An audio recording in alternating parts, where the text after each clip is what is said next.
नमस्कार साथियों, V4 में आपका हार्दिक स्वागत है। आज हम बात कर रहे हैं ऑल इंडिया काउंसलिंग के बारे में। ऑल इंडिया काउंसलिंग मतलब 15% कोटा काउंसलिंग, या यूं कहें कि जितनी भी गवर्नमेंट कॉलेजेस हैं ऑल ओवर इंडिया में, उन सब में स्टेट वाइज जितने भी कॉलेजेस हैं उन सब में अगर आपको अप्लाई करना है तो आपको ऑल इंडिया काउंसलिंग के थ्रू ही जाना होगा। एम्स है, मतलब ओपन सीट्स जैसे कि एम्स हुआ, जिपमर हुआ, BHU हुआ, इनमें आपको अप्लाई करना है तो आपको ऑल इंडिया काउंसलिंग में अपियर होना है। तो आज हम बात करेंगे ऑल इंडिया काउंसलिंग के बारे में। उसमें हम कंप्लीट चीज़ें कवर करेंगे, जैसे कि नंबर ऑफ सीट्स कितने हैं, कौन सी कैटेगरी में कितने सीट्स हैं, कौन से कोटा में कितने सीट्स हैं। कोटा वाइज मतलब कि जैसे अलग अलग कोटा होते हैं कि ओपन कोटा है, ऑल इंडिया कोटा है, ESI कोटा है, NRI कोटा है।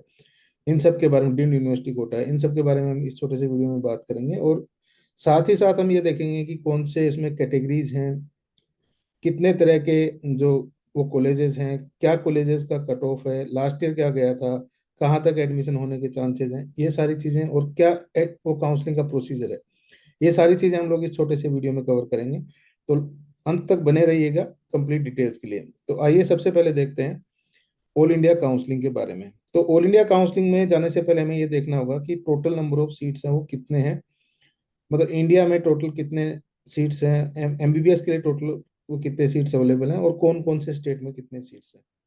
जैसा कि आप यहाँ देख पा रहे हैं कि टोटल नंबर ऑफ सीट्स हैं वो आज की डेट में, जो क्योंकि ये जो डे टू डे है वो चीज़ें चेंज होती रहती हैं, कुछ नए कॉलेजेस ऐड होते रहते हैं, कुछ नए उसमें सीट्स आते हैं, कुछ कॉलेजेस की सीट्स हैं वो इंक्रीज हो जाती हैं। तो ये डेटा में भी थोड़ा बहुत वेरी कर सकता है, वो डिपेंड करेगा कि आप कौन सी डेट को ये वीडियो देख रहे हैं। तो आज की डेट की अगर मैं बात करूं तो total number of medical colleges हैं वो 706 हैं, और उनमें जो सीट्स हैं, मतलब टोटल नंबर ऑफ सीट्स हैं वो चाहे वो गवर्नमेंट की हो, प्राइवेट की हो, मैनेजमेंट कोटा की हो, NRI कोटा की हो, जितनी भी सीट्स हैं वो लगभग 1,08,915 सीट्स हैं। गवर्नमेंट कॉलेजेस और ये जो जो एम्स है उनके बारे में सारी अलग अलग इन्फॉर्मेशन आपको यहाँ पे वो देखने को मिल रही है। जैसे कि मैं कहूँ कि जैसे एम्स है तो वो अराउंड वो 20 एम्स है, जिसमें कि लगभग 2,000 सीटें हमारे पास हैं। जिपमर है वो दो हैं, और उसके साथ ही जो जो वो गवर्नमेंट कॉलेजेस हैं, प्राइवेट कॉलेजेस हैं, वो सारा अलग अलग यहाँ पे दिया गया है। यहाँ पर इस इमेज के थ्रू आप इजीली समझ सकते हैं कि टोटल नंबर ऑफ कॉलेजेस कितने हैं, और हर स्टेट में कौन से स्टेट में कितने नंबर ऑफ कॉलेजेस हैं, वो कौन कौन से वो कॉलेजेस हैं, कितने प्राइवेट कॉलेजेस हैं, कितने गवर्नमेंट कॉलेजेस हैं, गवर्नमेंट कॉलेजेस में नंबर ऑफ सीट्स कितना है, प्राइवेट कॉलेजेस में नंबर ऑफ सीट्स कितना है। तो आप एक एक इमेज के थ्रू आप इजीली इन चीज़ों को देख सकते हो। इसमें लगभग सारा स्टेट हमने कवर किया हो, तो इस वो हर स्टेट का आप ये देख सकते हैं कि कौन से स्टेट में कितना कॉलेजेस हैं।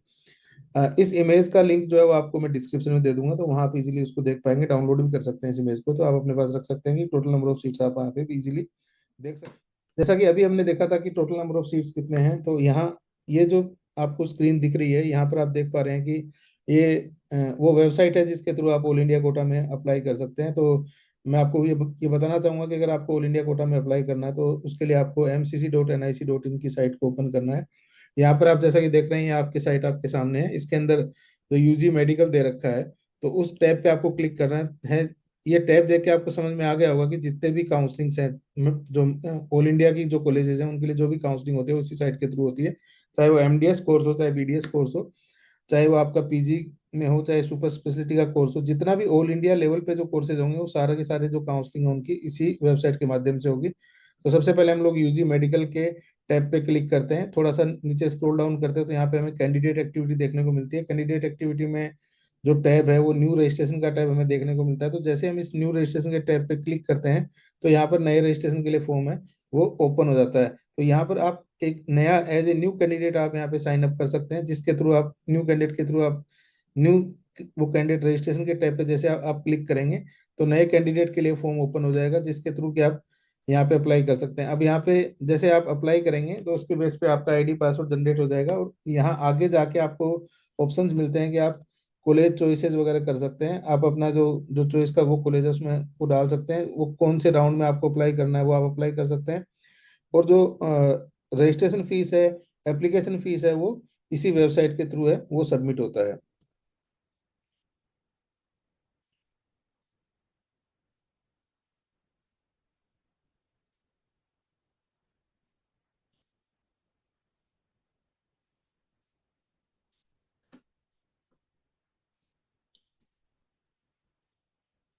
अभी हमने देखा है कि टोटल नंबर ऑफ सीट्स कितनी हैं, कौन सी वेबसाइट के थ्रू हमें अप्लाई करना है। तो अब इसके बियॉन्ड जाके हम देखते हैं कि कौन कौन से कोटा की नंबर ऑफ सीट्स हैं वो अवेलेबल हैं, कौन सी कैटेगरीज अवेलेबल है हमारे पास है। तो आइए हम देखते हैं कि कौन कौन से कोटा है। कोटा मतलब नंबर ऑफ सीट्स कितनी है हमारे पास, नंबर ऑफ सीट्स हैं वो कॉलेजेस में कितनी कितनी है, और कौन कौन से टाइप के रिजर्वेशन उनको बोला जा सकता है। जैसे कि मैं कहूँ कि ऑल इंडिया कोटा है, तो ऑल इंडिया कोटा मतलब कि जो कि अदर स्टेटों में जो कॉलेजेस हैं उनका 15% जो सीट्स हैं वो कैसे वो कौन कौन सी हैं। और ईएसआई कोटा है, इस तरह के जो कोटाज हैं वो कौन कौन से कोटा अप्लाई होते हैं। तो आइए कोटाज हमने यहाँ पे मेंशन किया है। जैसे कि मैं सबसे पहले बात करूँ ऑल इंडिया कोटा की, तो ऑल इंडिया कोटा क्या है। एक्चुअली ऑल इंडिया कोटा में वो सीट्स आती हैं जो कि जितने भी इंडिया में गवर्नमेंट कॉलेजेस हैं उन कॉलेजेस में जो 15% सीट्स हैं वो रिजर्व रहती हैं ऑल इंडिया कोटा काउंसलिंग के लिए।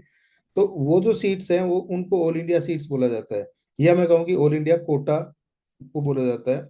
सेकेंडली हमारा आता है ओपन सीट्स। ओपन सीट्स कौन सी हैं, ओपन सीट क्या हुआ। ओपन सीट वो है जो कि जैसे कि एम्स है, ठीक है, उनकी 100% जितनी भी एम्स है उनकी 100% सीट्स की जो काउंसलिंग है वो ऑल इंडिया कोटा काउंसलिंग के थ्रू ही होती है। ठीक है, तो ओपन सीट्स में आती हैं जैसे कि आपका एम्स हो गया, आपका जिपमर हो गया, आपका बीएचयू हो गया।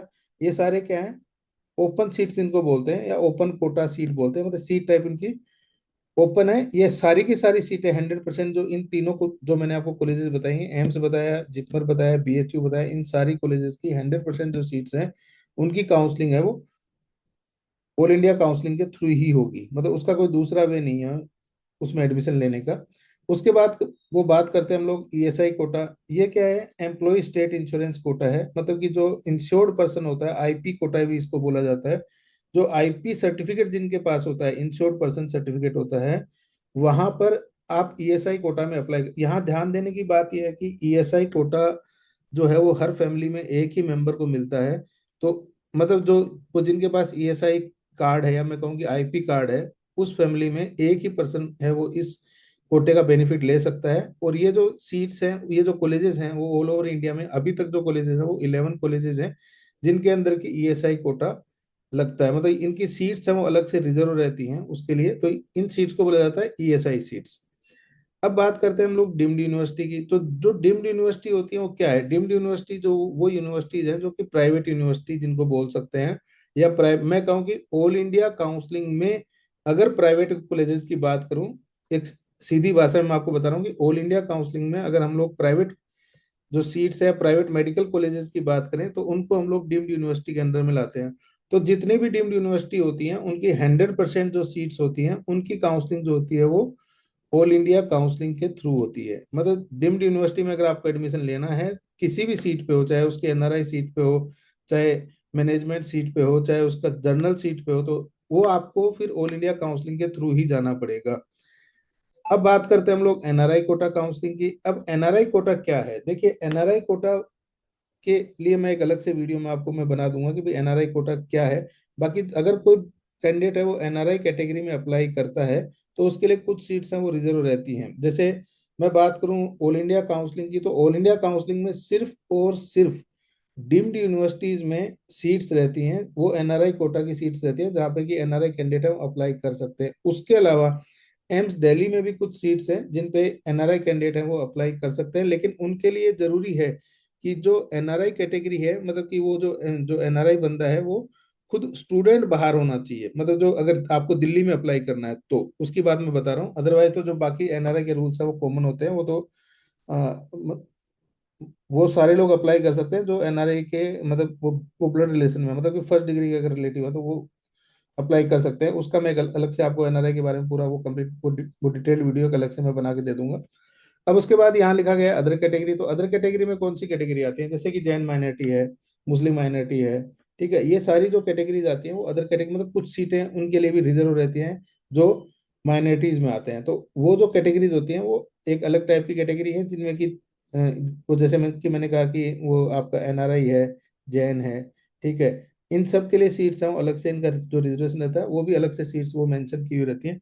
तो इस तरह आपने देखा कि वो कितनी जो टोटल जो कोटाज होते हैं वो इस काउंसलिंग के अंदर होते हैं। मैं एक बार वापस आपको मैं रिपीट करना चाहूंगा। All India quota, all India quota मतलब कि 15% जो सीट्स होती हैं ऑल इंडिया के अंदर वो। ओपन कोटा मतलब कि अराउंड जो 100% जो एम्स का, जिपमर का और बीएचयू का, वो 100% सीट्स है उनकी काउंसलिंग भी ऑल इंडिया काउंसलिंग के थ्रू होगी। ईएसआई कोटा मतलब जिन लोगों के पास ईएसआई कोटा है उनकी जो 11 कॉलेजेस हैं उनमें जो सीट्स है उनकी काउंसलिंग भी ऑल इंडिया काउंसलिंग के थ्रू होगी। डीम्ड यूनिवर्सिटीज की 100% सीट्स के लिए जो काउंसलिंग है वो ऑल इंडिया काउंसलिंग के थ्रू ही होगी।